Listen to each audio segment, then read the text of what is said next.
La grande et vraie foi, ce n'est pas de s'en sortir dans la vie.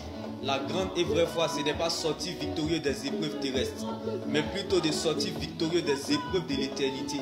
Car celui qui pense trop à sa vie ne vit plus pour Dieu. Celui qui pense trop à son passé, quant à son avenir, deviendra aveugle. Ne vous faites pas de soucis de ce qui ne peut pas ajouter un seul jour à votre existence. Alors Seigneur, rappelle-nous toujours en face de nos déceptions que ton plan vaut mieux que nos rêves. Seigneur, rappelle-nous toujours en face de notre tristesse que ton amour vaut mieux que la vie. Car bien-aimé, la grande et vraie foi, ce n'est pas de s'en sortir, bien-aimé, dans la vie, ni de sortir victorieux des épreuves terrestres, mais plutôt de sortir victorieux des épreuves de l'éternité. Alors ne laisse personne te priver de ton éternité qui est l'enjeu majeur de ton existence. Reste focalisé sur le Seigneur Jésus-Christ seul, car la preuve, la valeur et la raison de ton existence, c'est ton salut en Jésus-Christ.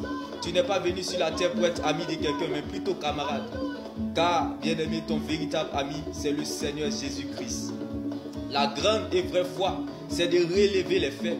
La grande et vraie foi, c'est d'enlever la douleur dans le cœur des cœurs brisés. Bien-aimé, la grande et vraie foi, c'est de chercher, suivre et servir Dieu. Heureux l'homme qui cherche la présence de Dieu malgré les difficultés. La Bible pouvait nous le dire. La grande et vraie foi, c'est de soutenir les pauvres, c'est d'aider les veuves et les orphelins. Car le malheur atteint souvent le juste, mais l'Éternel en délivre toujours. La Bible pouvait nous le dire. Celui qui s'intéresse aux pauvres, à la veuve et à l'orphelin, l'Éternel en délivre. Ça veut dire, bien-aimé dans le Seigneur, le malheur vient souvent, mais la délivrance est toujours. Chaque jour est un jour de repentance pour un véritable enfant de Dieu. Chaque jour est un jour de délivrance. Car tout ce qui t'arrive t'emmène quelque part qui est mieux que là où tu es quitté hier. Toutes choses concourent au bien de ceux qui aiment Dieu, bien-aimé. Les bontés de l'Éternel ne sont point épuisées. Ses compassions ne sont pas à l'éternel. Elles se renouvellent chaque matin. La Bible pouvait nous le dire. Abraham a donné son Isaac à Dieu afin que Dieu a pris la forme de ce qui manquait à Abraham. Ma prière pour toi, que Dieu prenne la forme de ce qui te manque, qu'un malade soit vivifié dans son corps, que celui-là même qui est tombé se relève, que celui-là même qui est faible devienne fort, que, bien-aimé, le pauvre devienne riche et que celui-là qui est aveugle voie et que celui-là qui est paralysé commence à marcher, que le sourd entend.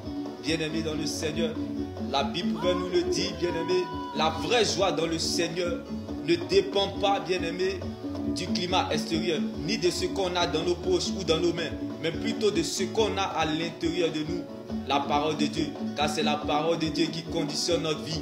Abraham a dû attendre 25 ans avant d'avoir son Isaac. Il n'a pas fait de cela son malheur. Quel est le poids de ton Jésus? Quelle est ta véritable source de motivation en cherchant, suivant et servant Dieu? Il dit à quelqu'un en ce jour, bien-aimé, donne ton temps à Dieu, comme Abraham qui a donné son Isaac à Dieu, afin que le temps de Dieu t'appartienne. Si tu donnes ton temps à Dieu, le temps de Dieu t'appartiendra, bien-aimé. Comme Abraham qui a dû donner son Isaac à Dieu, afin de devenir le père des nations.